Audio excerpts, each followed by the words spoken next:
Good morning and welcome back to another We Are Sunderland morning briefing in partnership with the Fan Museum over at Sunderland.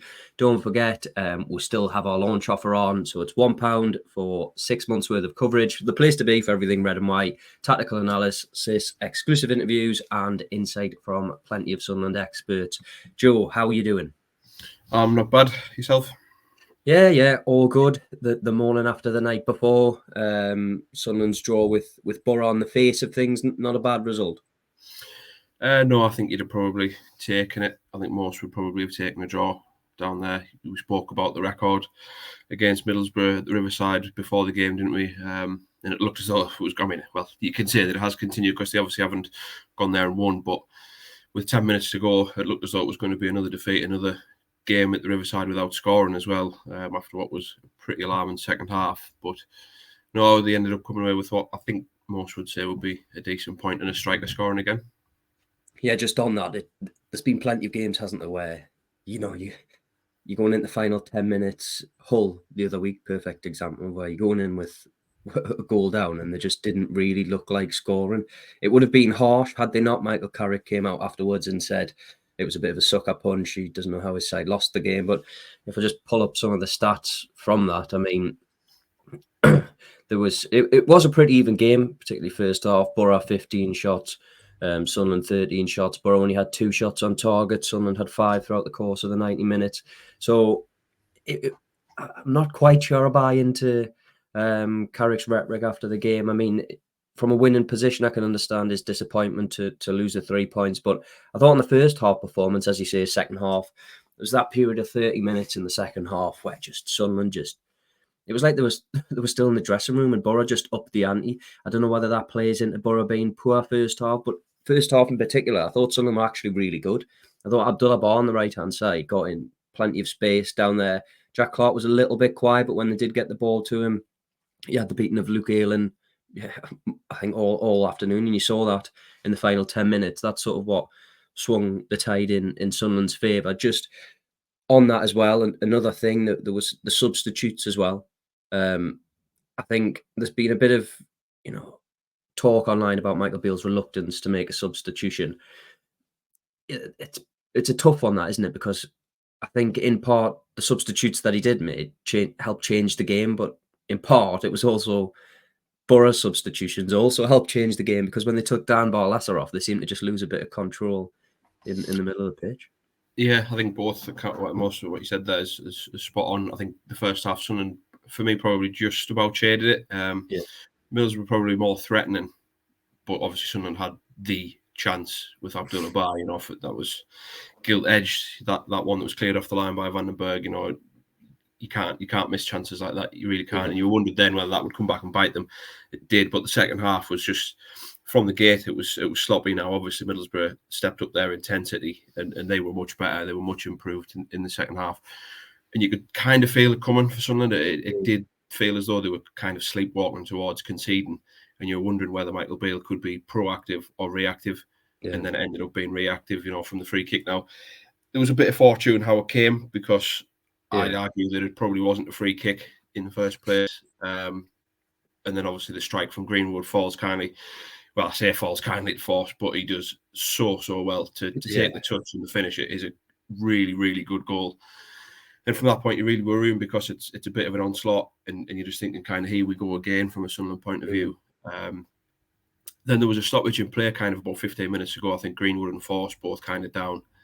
And that helped Sunderland. It helped sort of break up Middlesbrough's momentum a little bit, and the changes had obviously come at that point as well. And that just stemmed the tide a bit. And then Sunderland got on the front foot, and they were a bit more effective on the counter-attack with Jack Clarke, who I thought was excellent throughout. Yeah. You said it there. He kind of had the beating of Ayling all afternoon, and you saw that early on as well. And Leo Hjelde, who I'm sure we'll come on to, he contributed to that certainly in the first half by just giving a bit of balance and giving a bit of an overlap in the first half. The second half, he was a bit more retreated, which, Sunderland as a whole sat back a bit more. They were put under more pressure. So, yeah, they get the goal, and then you could almost argue they could go on and win it, because, to be honest, it's totally shifted. The pendulum has totally shifted in Sunderland's favour then. So I think I can understand Middlesbrough and Michael Carrick's frustration in saying that it's one that got away. I think if it had been the other way around, Sunderland would probably have said the same. But I do think there's probably on the balance of play across the full 90, I think there's enough to suggest that Sunderland just about deserved a point. And yeah, I think they'll be reasonably happy coming back up the A19 with that point as well. Yeah, I think we should probably change the name of this podcast to like Jack Clarke does it again or something, doesn't he? Because that if there was ever a player, this is so obvious to say, but if there was ever a player Sunderland needed to keep this January transfer window, it was Jack Clarke, and I think that's only going to be emphasised again in the games to come, in the coming weeks, just how important he is. And it's not ridiculous to say that he's really scarily in danger of outgrowing the Championship. He's just been phenomenal this season, and he just keeps popping up time and time again with moments of magic. Like, you see players of his ilk, sometimes you can see them get frustrated when games aren't going their way, but he just doesn't stop. I mean, the last 10 minutes of the game, it was like someone had changed his batteries and he was just off again. He just got the beating of Aylan time and time again. And it's all fair and well.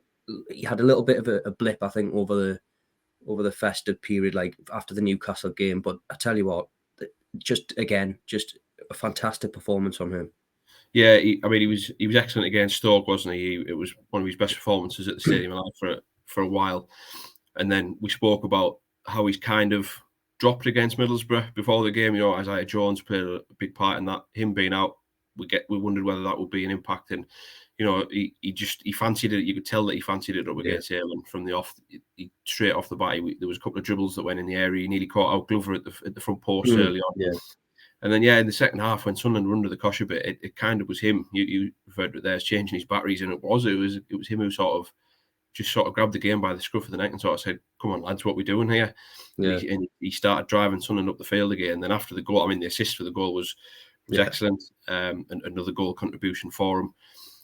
But then beyond that, the amount of times he was getting down to the byline and crossing it over, where you could see almost his frustration at that point, thinking, well, where is one of my teammates at? Because he put it into a couple of dangerous areas. There was one that I think it was Luke Thomas nearly turned into his own net as well. Yeah.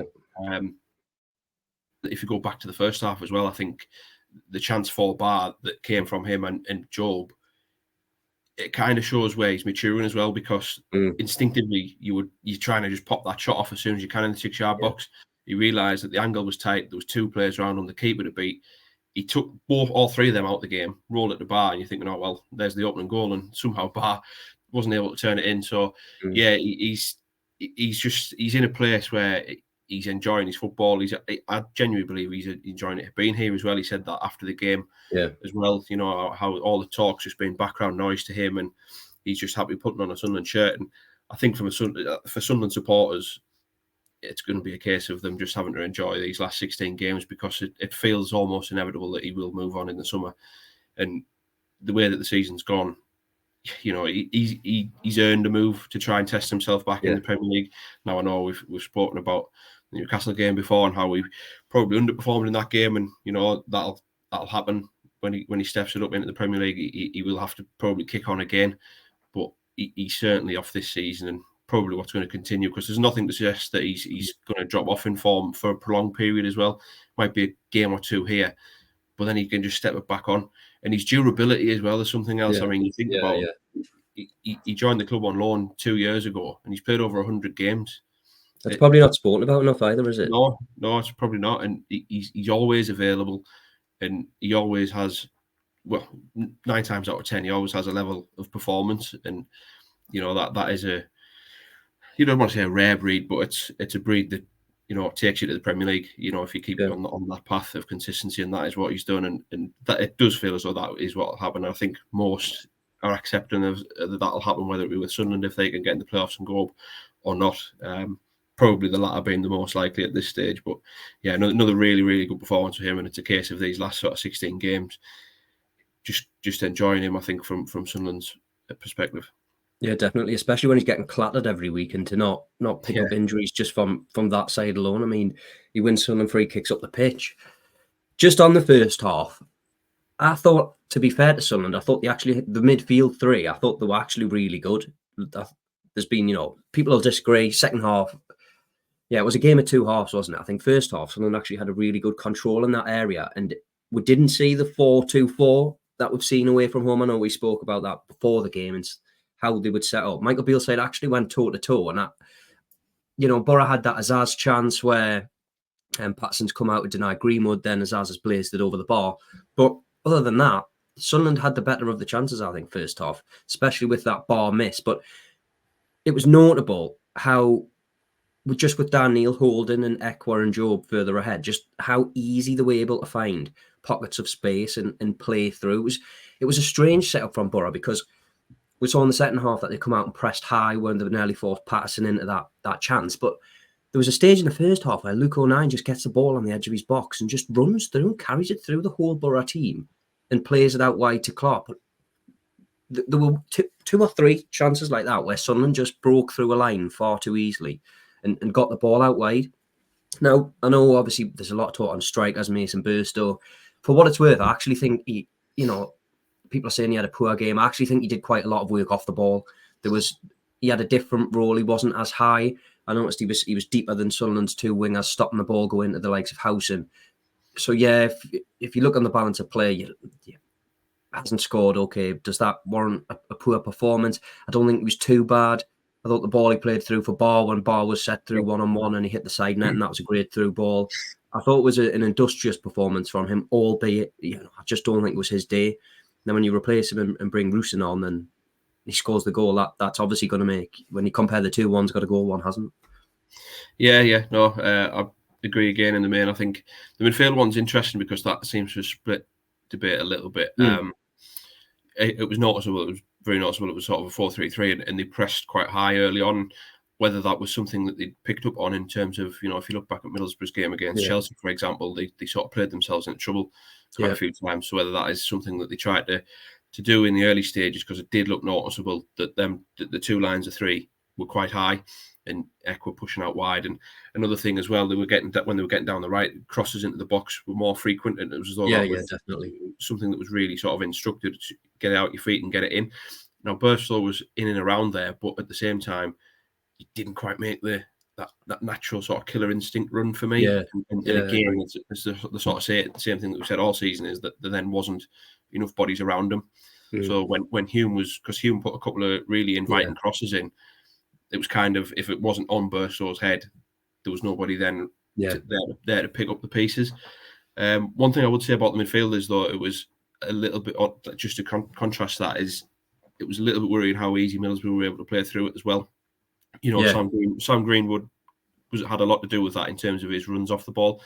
I thought he was decent for Middlesbrough, really decent. He caused some problems, just really intelligent runs in behind either Luke O'Nien or Dan Ballard. And then it was either Azaz or Hackney who were trying to. It seemed as though time and time again that ball was kind of just beating Sunderland's two-thirds, and it felt as though Greenwood would probably latch onto one of them in the end. Whether there was a few times he flagged offside, and Sunderland just struggled to deal with that a little bit. So that was a bit concerning, because that's something that has, they've been a bit passive throughout the season, really, in midfield, which is why, if we go back to last week in the transfer window, that sort of central defensive midfielder, that out-and-out central defensive midfielder, is someone that we felt as though Sunderland needed, didn't we? So it's striking that balance, isn't it? You can see Michael Beale shifted things around a little bit, and there are parts of it that you can start to see fruits of labour shooting through, and in and out of possession, but out of possession that way, like what I've just touched on there, it would be a concern. But the energy certainly early on was quite encouraging, because you touched on it before with the tactics going away from home. It's been a bit more to stifle teams, whereas it certainly didn't feel like that in the opening stages down at Middlesbrough yesterday. It felt as though someone, to Michael Beale's word, were going down there to take the game to them. And I think, like I say, in the first half, Sunderland were probably just about the better team. Yeah, I mean, it's something that Michael Beale touched on as well. I think if you look at it in the first half, when Sunderland were really good in possession, when you had Job and Ekwa either side as eights, they were drifting out to the wider almost and in the pockets of space there. But then when they came, it's hard, because when they came under pressure second half, Michael Beale said that Clarke? I think it was Abdullah Bar was definitely one. There was two players that he felt weren't helping the side out enough defensively. So without looking at it closer, that seems like an area that's swung the balance. I mean, the Boro's fullbacks certainly got into the game more second half. whether that acted as an overload and freed up players in the middle because Job and Echo were drifting out to deal with those runs while Barr and Clarke were ahead of them. It's difficult to tell, but Michael Beale certainly seemed to think that was an area of the pitch where Sunderland fell short in the second half prior to the introduction of Rusyn and Rusyn and Roberts second half. Yeah, I agree. I think you mentioned the fullbacks there for Middlesbrough. You could see that they'd been told to push on a little bit more than what we saw in the first half. Lucas Engel was more of a threat. I mentioned Tom Greenwood there. There was a ball he played through to Greenwood from right on the touchline, just in behind the defence that Greenwood dragged wide. And that was kind of what they were doing. They were trying to just really get at Sunderland. You could tell the Clarke had told that step the intensity up, and Sunderland couldn't deal with it. The second half for me was for 30 minutes was poor. It reminded me of a little bit of the game down at Portman Road. We were there, and it was a similar game in many aspects. I thought Sunderland shaded the first half that night. They came out and they kind of a bit of both of Sunderland not being as at it in the first half, and then the opposition stepping it up, and they got caught out down there. And it was very similar yesterday, and until those changes. And I think, from a Middlesbrough point of view, you probably think that a lot might look at the substitutions that Carrick made, but I think some of them were enforced in terms of Force being down with Cramp, it looked like, and Greenwood similar. So that it helped Sunderland, and it just took the wind a little bit out of their sails. And then, like you say, with Roberts and Rusyn coming on, that just added something different. I mean, Rusyn straight away, he went and challenged Aylan right in the corner, didn't he? And hurried and hassled him.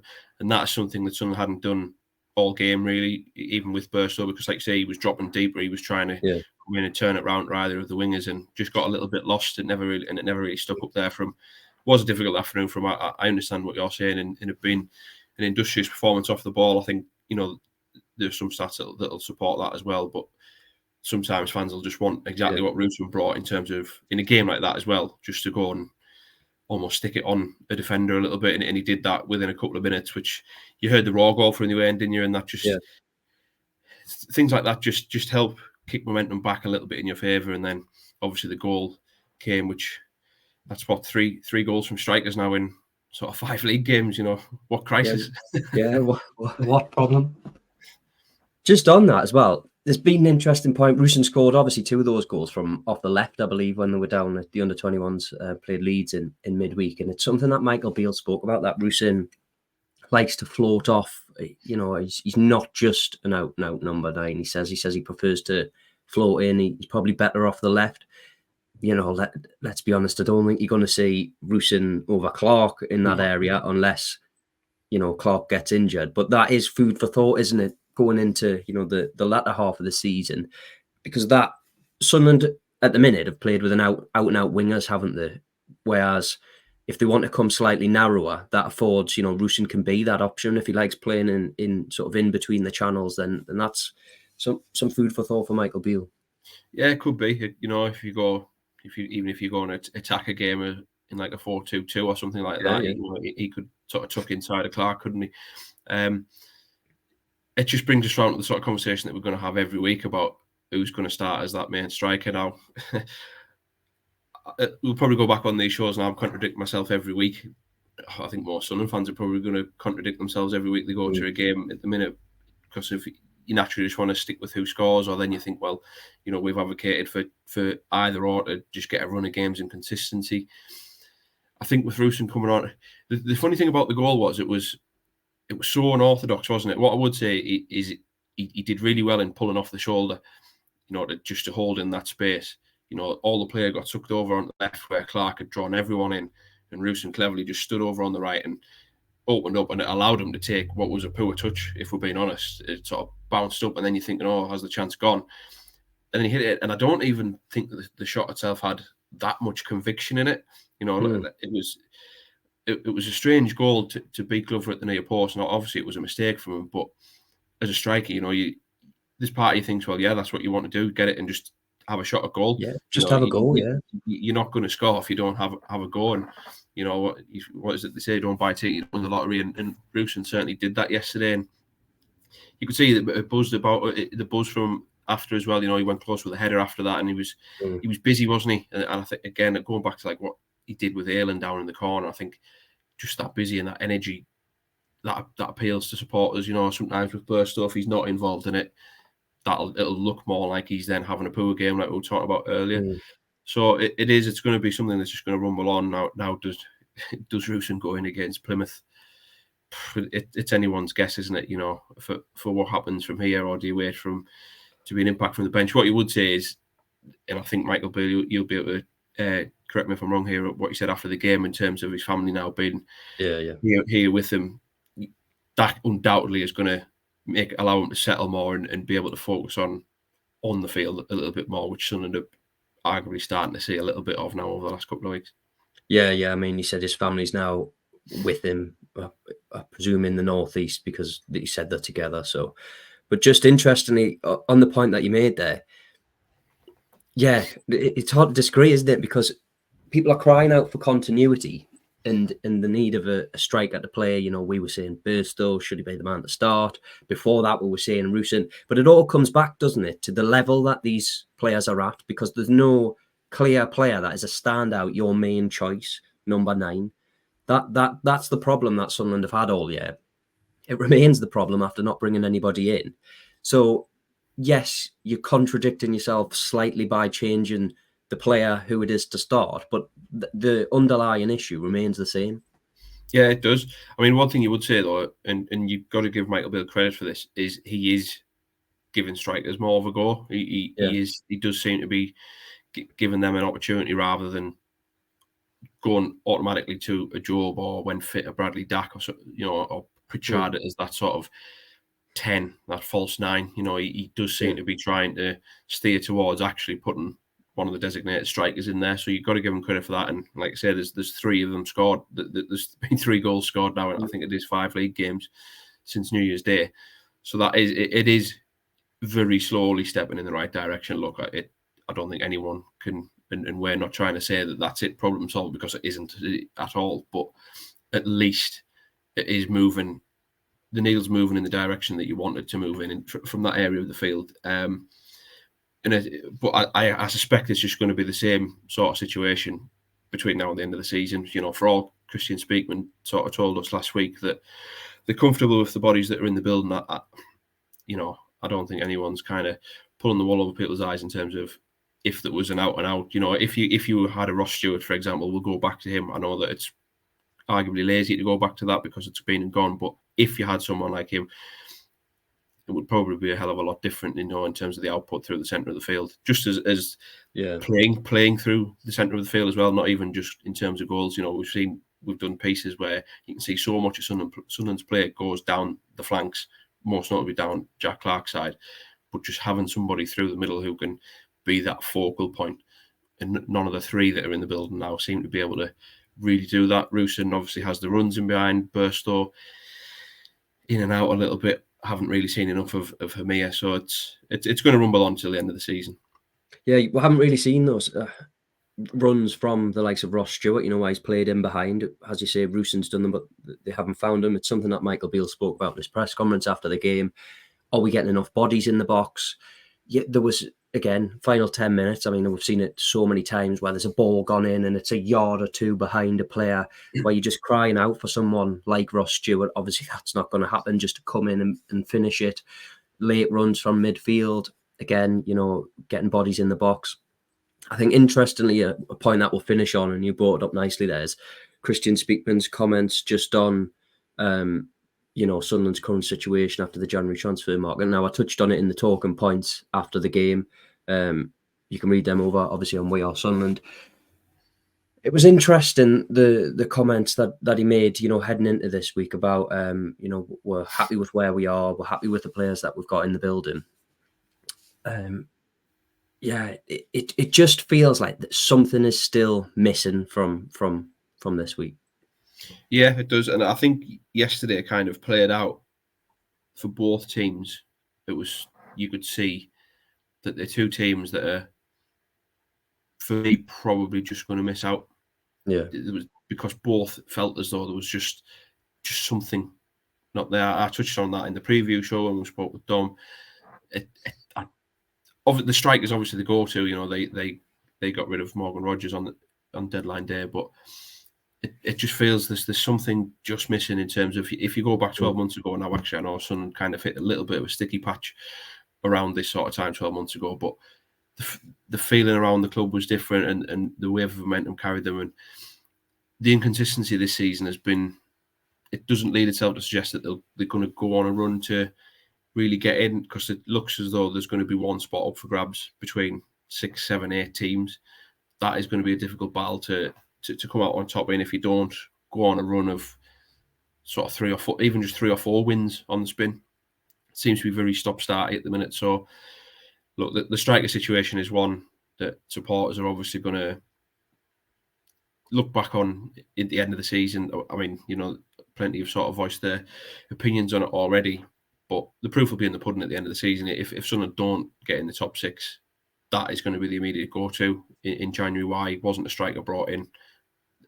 Arguably then, why wasn't a central defensive midfielder brought in? That they were the 2 areas that sort of people were really demanding to be addressed that weren't. There were other areas, we spoke about it, that did come in and signings that made sense. Hjelde, we spoke about him a little bit earlier. I thought he did okay yesterday. Yeah. There was times where he was a little bit shaky defensively, but I think just the balance overall, and certainly second half, he was improved defensively as well, and made a couple of key blocks. And I think in that sort of environment, I thought he did quite well. So you could see why that signing makes sense longer term in terms of what Sunderland do, their philosophy of things.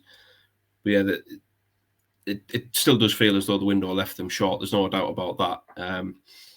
It's just all about now whether Michael Beale can continue getting something out of the strikers, and then hopefully that turns, like yesterday, for example, 6 weeks ago, does that stay 1-0 possibly? Yeah, I would have thought that. Yeah. So turning them defeats into draws, and then maybe turning a couple of draws into wins down the stretch, and then you just see how far it takes you. But it's so ultra competitive this season in and around there, that the teams that are battling for, like I say, what feels as though it might only be just one spot up for grabs. It looks, I know that West Brom, I think there's only sort of 4 points in it. I could be wrong, might be 3, but it feels as though they might just have enough to sort of get in and sort of make that 5th position their own. So then you're looking at 6th between however many teams. So it's going to be a battle. There's going to be twists and turns. I'm by no means ruling Sunderland out of it, because that would be naive. It would be foolish to do that. I don't know. There's something that at the moment feels as though they just need some consistency before I can feel like I would put my hat on saying Sunderland will get into the playoffs at the moment. Yeah, and I mean, the game's coming up: Plymouth, Huddersfield, Birmingham, Swansea.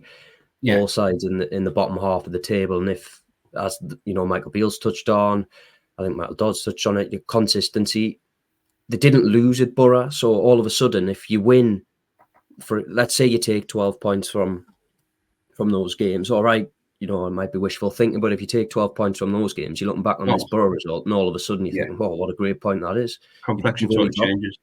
But if you look at them fixtures as well, if you look at those fixtures as well, the reverse fixtures, I think the Birmingham game is the only game that Sunderland took 3 points in, which tells its own story. So this run of fixtures, I think you're absolutely right. It'll tell us a lot, because it gets the transfer window's done. It's out the way. You've got the 3 players in. They're going to settle. Hjelde certainly looks as though he's going to play a key role. And then it's about building on. There's 2 games there now you can build on. I think, again, if you go back to the start of the conversation here this morning, 4 points from Stoke and Middlesbrough at home and away, I think majority would have taken that. It's then about kicking on and turning games in this run of games that they've got into a decent haul of points if you're serious about getting into the top 6. Yeah, from contenders to proving that they can get in there, that would be a good start. Thanks again for joining us. If you're watching on YouTube, don't forget to like and subscribe. We've been We Are Sunderland. We've been in partnership with the Sunderland Farm Museum. Don't forget to head over to We Are Sunderland and take advantage of our launch offer. We'll catch you again on Wednesday.